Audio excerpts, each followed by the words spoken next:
Hi, I'm Annie Botticelli, and this is the Storyteller Forecast for Aquarius for July 2017. Go to my website, anniehelpsyou.com, check out my blog, and also if you would love to be an astrologer or a coach as your profession, then check out the section on my website, anniehelpsyou.com, called Work With Me, and you can see more about these courses that may still have some slots available. So check them out. So what's going on in the month of July? We've got rumblings from eclipses that no doubt will have started by the end of June. You might have already received very big major eclipse news. Eclipse times bring radical changes for many, many people, and those people who are not experiencing them directly are watching people around them go through stuff and saying, what's going on? Everything is going crazy. So even though the eclipses are not actually in this month, we're talking about them this month. Some to let you know that they're coming because you're definitely going to be feeling them. We can often feel news come in 4 to 6 weeks before. So that is, July is hot time for major changes to come through. I'll talk more about that later in the general transit report that comes at the end of the specific Aquarius report. But just to understand that it's time for change. So this month we have a predominance of energy in Cancer, which is a water sign. And water energy doesn't flow as nicely with Aquarius as the Leo energy that we start to have more of at the end of the month. We do have quite a bit of air energy through the sign of Venus, or the Venus moving through Gemini. So you have little touches of air energy that matches yours. But most of the month is just kind of heavy with emotion. So like it or not, and maybe you do like it, maybe you're a super emotional Aquarius, who is in touch with their emotional side, but you'll have very many opportunities to look at the emotional sides of life. Home and family will definitely be a major focus this month. All real estate may be a major focus this month. And another focus for early, middle, and late degree Aquarius placements is the 6th house. And the 6th house has to do with many different things. It has to do with pets or animals. It has to do with your daily work. So your office dynamics, if you are at home all day, whatever goes on at home, it's like your daily routine, your system for life, or your lack of a system, So there's a lot of energy into your personal daily experience, your routine, your work, your health. The 6th house also rules your health, and it rules health regimens. So diet, any medical labs or doctors or anything like that. There's a strong focus on the systems that run your life, including your physical body system. So you'll see a lot of energy running through these potentials. And if you have any nagging symptoms, that have been bothering you, it's a good time to get things checked out. And also just a really good time to meditate. I think that meditation is a core practice that I would love to see everybody do, because it just helps anchor you in this reality while, going far into the other realities and being able to ground everything into this one experience through the multidimensional realities.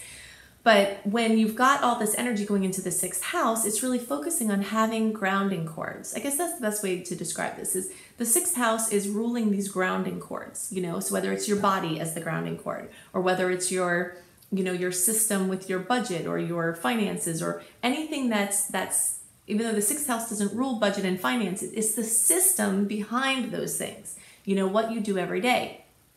So it may be time for a system overhaul, and that could be what's coming up very strongly.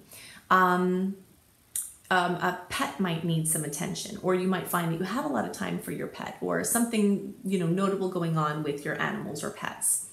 So those are the things that are most on my mind for Aquarius, as I see a big push of energy in that space. And now I want to go into a lot of detail about the major things that are going on this month, and understanding the open window for taking action that we still have in July, and placing that over the next year and a half, and the importance of understanding what's going to be happening between now and that time.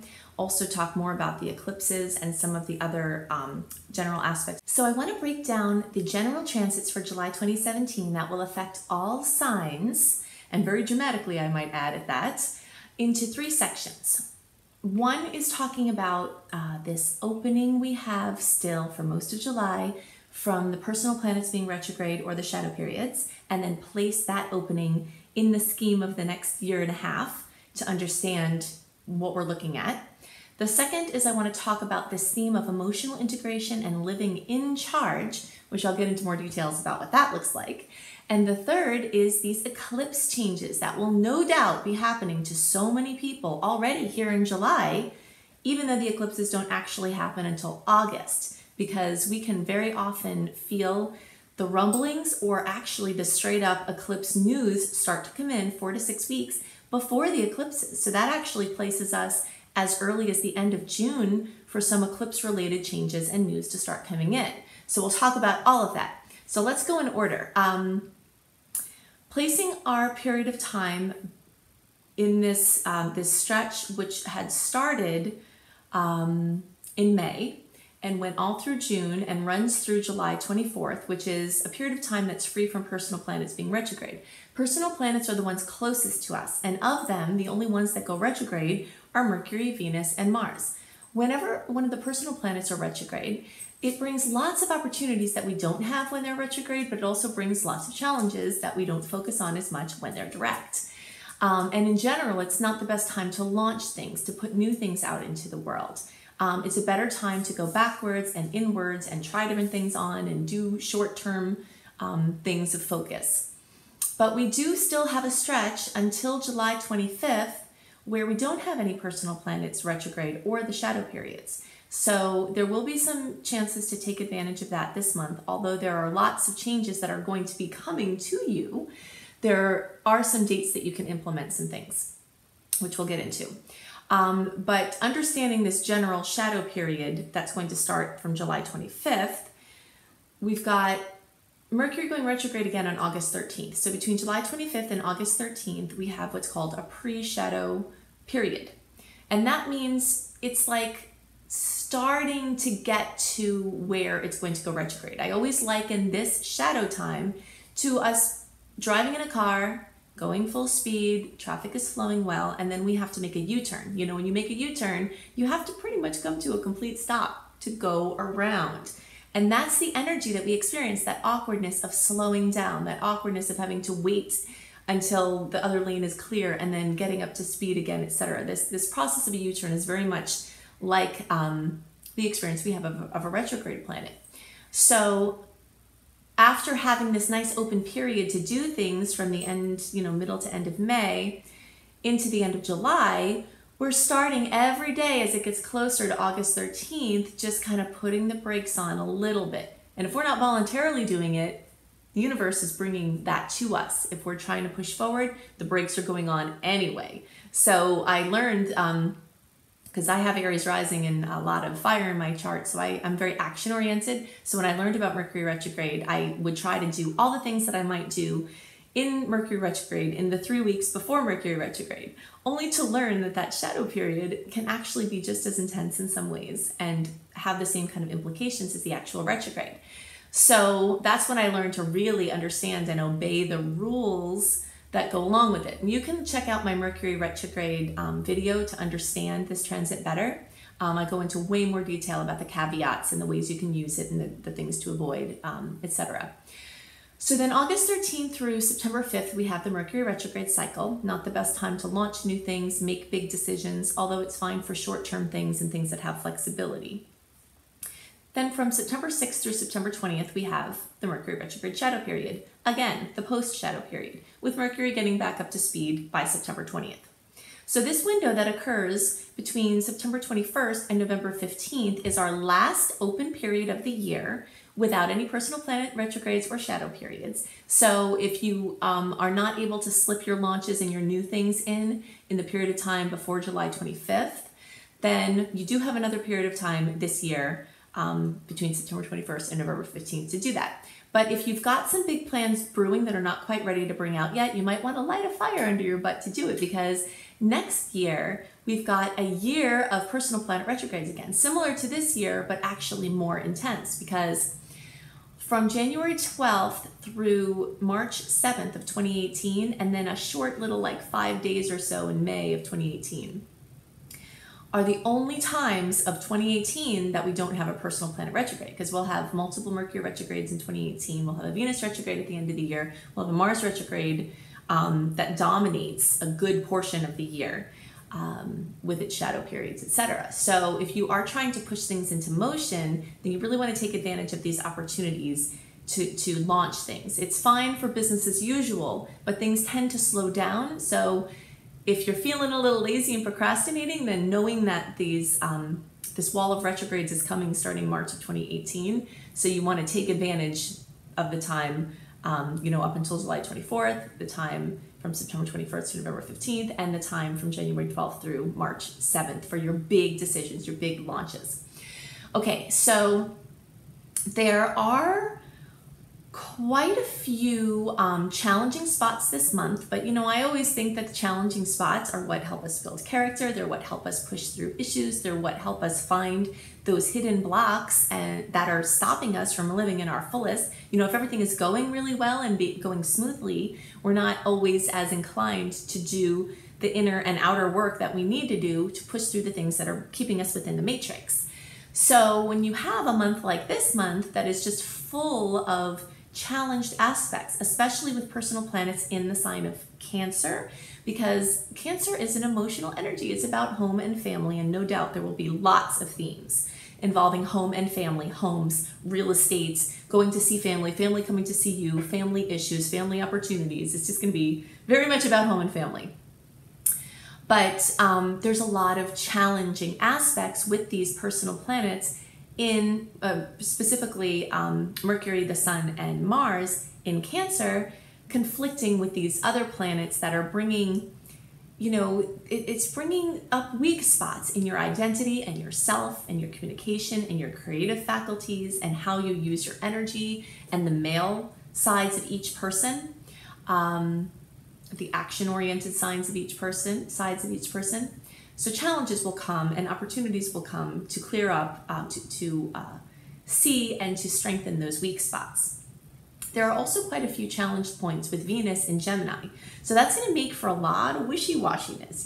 Venus rules love and beauty and money. So anything involving love and beauty and money, you're probably going to be flip-flopping back and forth, back and forth. So even though we technically have an open window to make decisions from the retrogrades, there are so many challenged planets that I don't love July as much for trying to push things forward unless things feel good, they're rolling, and you're okay and you're certain, and that's fine. That's why I like that window in June, especially the first 3 weeks of June, if you're listening to this early, for pushing things through, because once you get into July, there's just a lot of emotion. There's a lot of wishy-washiness. There's a lot of, weak spots being, poked at. And that's not always the best place to try to make big decisions from.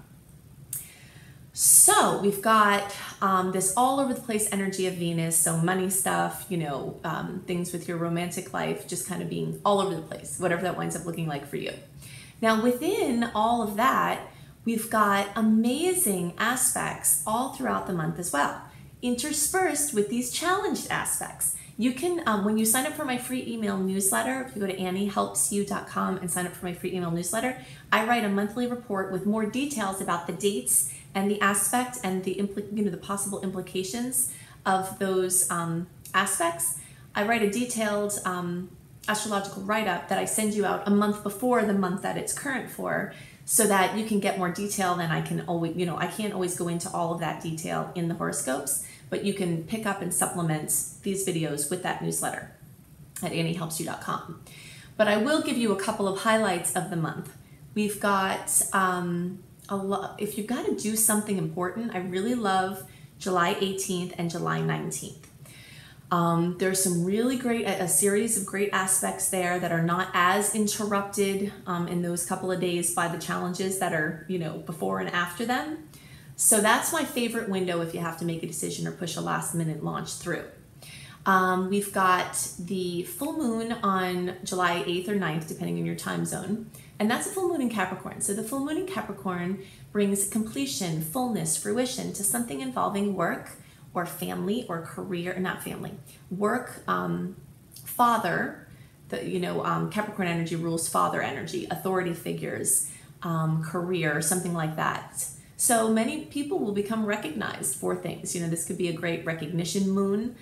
There are some aspects with Pluto and Mars that could leave you feeling a little bit challenged and helpless, but then there's a nice aspect with Neptune that can bring a transcendental or intuitive upliftment from the situation.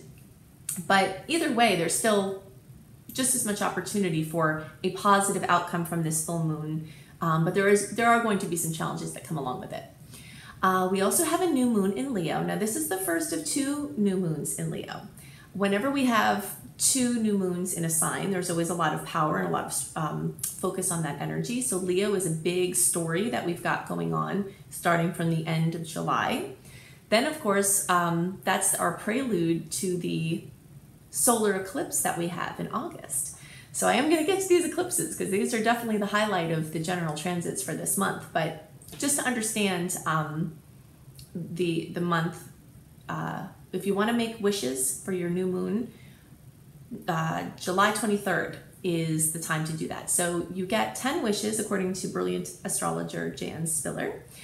You write them down, you say them out loud, you feel them as if they're coming true. If you're trying to change your life and be a conscious creator or creatrix in your life, don't pass up these new moon opportunities to make wishes because the universe really does hear you. Sometimes it takes consistency. You know, sometimes you'll make a wish and you'll be like, oh my gosh, it came true. That's really cool. But a lot of times the universe has to do work with you, has to interface with you to help you become a vibrational match for that which you are wishing for. We can't get the things that we want unless we're a vibrational match for them. So if you're consistent with your wishing, the universe can implement the changes that need to happen in order for you to become a vibrational match. So take that opportunity on the 23rd for your new moon wishes, especially on the subjects of children, creative projects of any kind, musical projects, athleticism, anything if you're an athlete, romance, true love, pleasure, fun, hobbies. Those are all highlights that will be becoming stronger in this time and the time to come. Okay, so let's talk about these eclipses. Okay, so the first eclipse is a full moon lunar eclipse at 15 degrees of Aquarius that will happen on August 7th. Now, a reminder as to why I'm talking about the August eclipses in the July report. Eclipses are very, very, very powerful events. And the implications don't just occur on the day that they happen. You very often, and I see this happen all the time, I've been tracking this for many years, will see news events, very prominent events, happen related to the eclipse up to 4 to 6 weeks before the actual eclipse. So that puts this lunar eclipse active time starting at the end of June. So I will go into way more detail for each sign as to what these eclipses might look like for you personally in the August report. But for now, I'm going to talk about the general implications of the Aquarius Leo eclipses. So in general, a lunar eclipse removes some aspect of life, or basically it changes it, it takes it away.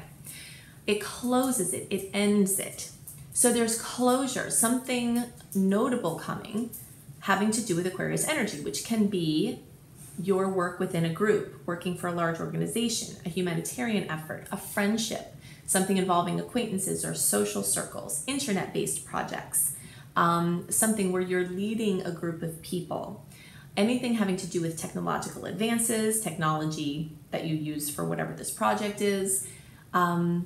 So you'll likely see something ending or shifting with your relationship with those things, or just a straight up ending, like an ending of a friendship, or a friend moves away, or you leave a certain circle, or you lose resonance with a group that you had resonance with.